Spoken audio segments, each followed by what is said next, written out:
नमस्कार दोस्तों, मैं दिवेश सर। आज मैं आप लोगों के लिए पद भाग का ऑब्जेक्टिव मोस्ट इम्पॉर्टेंट क्वेश्चन लेकर आया हूँ। इसके पहले मैं गद भाग का 50 इम्पॉर्टेंट क्वेश्चन करा चुका हूँ। आज जो नहीं देखे हैं 50 क्वेश्चन, वो इस वीडियो के डिस्क्रिप्शन बॉक्स में आप डाल देंगे, उसको आप लिंक को डाल देंगे, उसको देख लीजिएगा। आज मैं आप पद भाग का 50 मोस्ट इम्पॉर्टेंट क्वेश्चन आप लोग को कराने जा रहा हूँ। देखिए, इसका जो लोग अभी तक मेरे चैनल को सब्सक्राइब नहीं किए वो चैनल को सब्सक्राइब कर दे, बेल आइकन दबा दे, जिससे आपको वीडियो का नोटिफिकेशन आप लोगों के सामने पहुंच जाएगा। चलिए, सबसे पहले हम लोग फर्स्ट क्वेश्चन देखते हैं। फर्स्ट है, ये है ना, ये आपका 11 लग रहा है, लेकिन ये फर्स्ट क्वेश्चन है।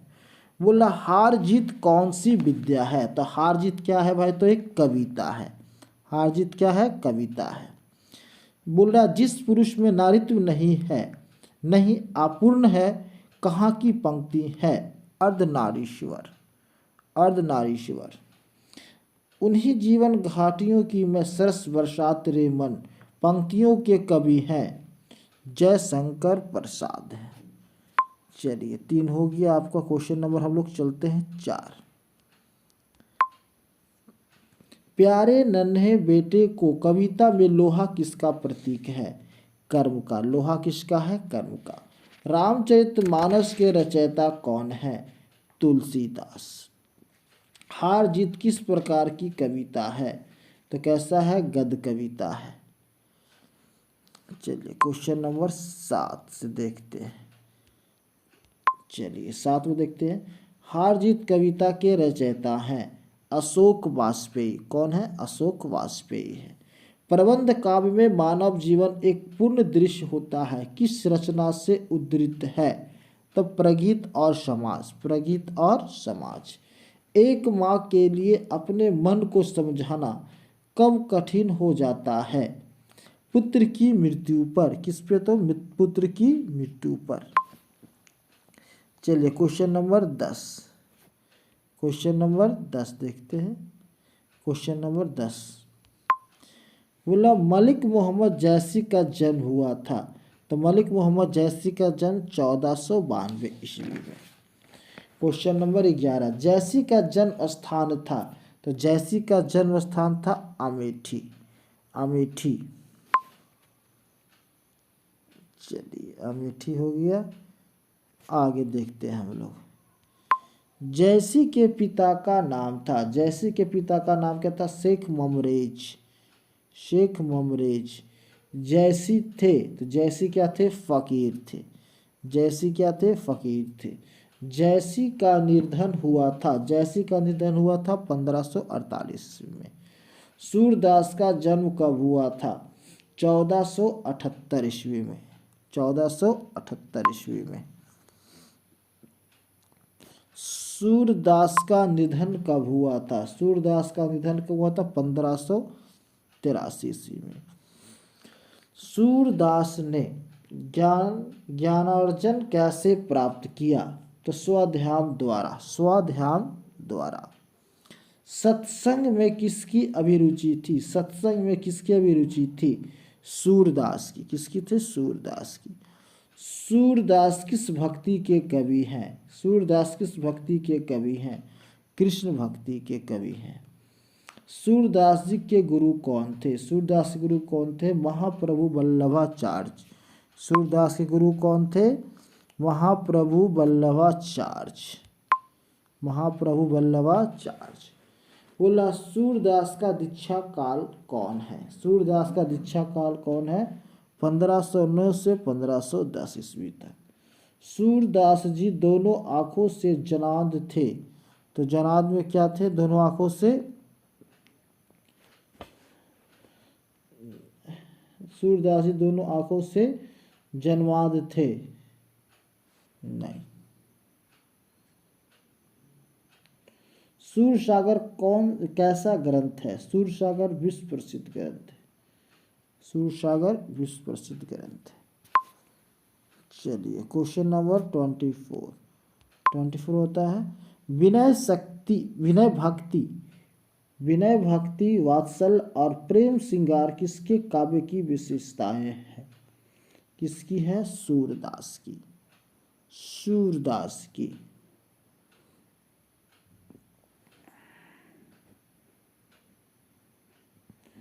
तुलसीदास का जन्म कब हुआ? तुलसीदास का जन्म 1543 ईस्वी में हुआ।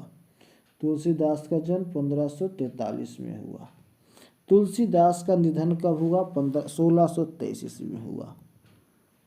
1623 ईस्वी में हुआ। किस दासी ने तुलसी का पालन पोषण किया? चुनिया। चुनिया ने। चुनिया। तुलसीदास के गुरु कौन थे? नरहरिदास। कौन थे? नरहरिदास। शेष सनातन जी कहाँ के विद्वान थे? तो काशी के। कहाँ के? काशी के। घर त्याग कर तुलसीदास अस्थायी रूप से कहाँ रहने लगे थे? यानी कि काशी। अब्दुल रहीम खाना खान तुलसीदास के क्या थे? अन्य मित्र थे। चलिए आगे हम लोग देखते हैं 32 यानी कि 32। नावादास का जन्म कब हुआ था? 1570 ईस्वी अनुमानित। 1570 ईस्वी अनुमानित। नावादास की मृत्यु कब हुई थी? 1600 ईस्वी में। नावादास जी कैसे ज्ञान अर्जन किए? तो ये कैसे किए? सत्संग के द्वारा। नावादास किसके शिष्य थे? नावादास किसके शिष्य थे? अग्रदास के। किसके थे? अग्रदास के। चलिए 35 हो गया। 36। नाभादास जी किस धारा के संत थे? तो ये वैष्णव दर्शन के थे। नाभादास जी ने किन्हें दीक्षा गुरु बनाया? तो ये स्वामी अग्रदास जी को। नाभादास जी की कौन रचना प्रसिद्ध है? तो आपका कौन है? भक्तमाल यानी काव्य कृति। भक्तमाल काव्य कृति। छप्पय किसकी रचना है? छप्पय किसका है? तो नाभादास की। चलिए आगे हम लोग देखते हैं 40 नंबर। Question number 40। छप्पय तो हो गया। छप्पय छंद क्या है? छप्पय छंद क्या है? 6 पंक्तियों का गेय पद है।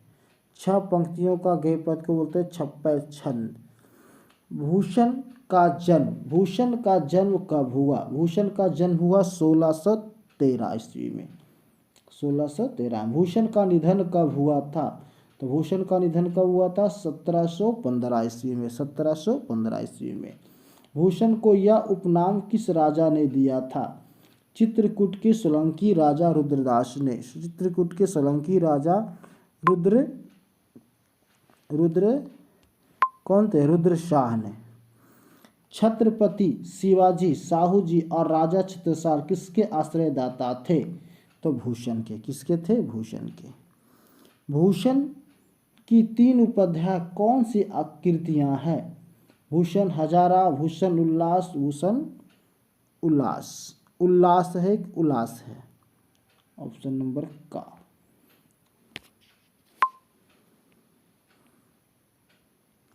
भूषण किस काल के प्रसिद्ध कवि हैं? भूषण किस काल के प्रसिद्ध कवि हैं? तो रीति काल के। भूषण किसके हैं? रीति काल के। कवित्व किस शीर्षक कविता के कवि हैं? कवित्व किसके हैं? भूषण के। भूषण के 2 नायक कौन कौन हैं? भूषण के 2 नायक कौन कौन हैं? छत्रपति शिवाजी और छत्रसाल। छत्रसाल कौन थे? छत्रसाल कौन थे?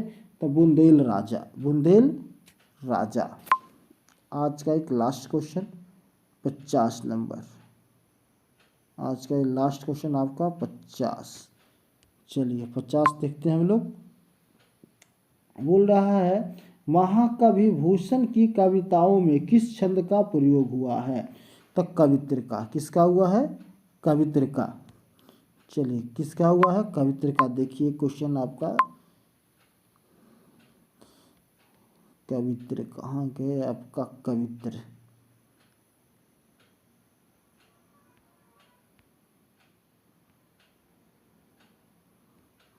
चलिए कहाँ चले गया,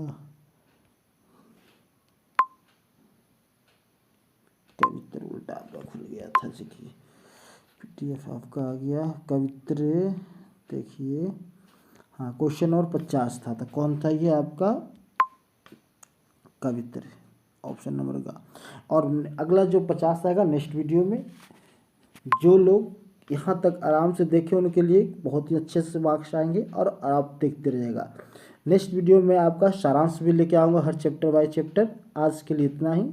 जय हिंद, जय भारत।